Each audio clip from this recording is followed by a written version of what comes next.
Hello everyone, नमस्ते टासी दिदी सबैजनालाई।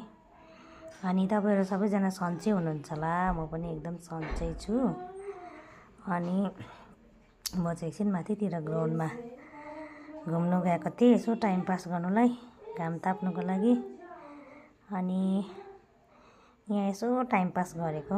हेर्नुहोस् है त सबैजना।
अहिले चाहिँ म घर आइसकेँ। एकछिन ग्राउन्डमा गएको थिएँ।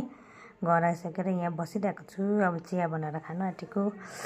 अनि यो मेरो छोटो मिनी भ्लग के कस्तो लाग्यो तपाईँहरूलाई लाइक, कमेन्ट, सेयर, सब्सक्राइब गर्नु चाहिँ नबिर्सिनु होला भन्दै आजको यो छोटो भिडियोबाट म बिदा लिन चाहन्छु। बाई बाई सबैजनालाई।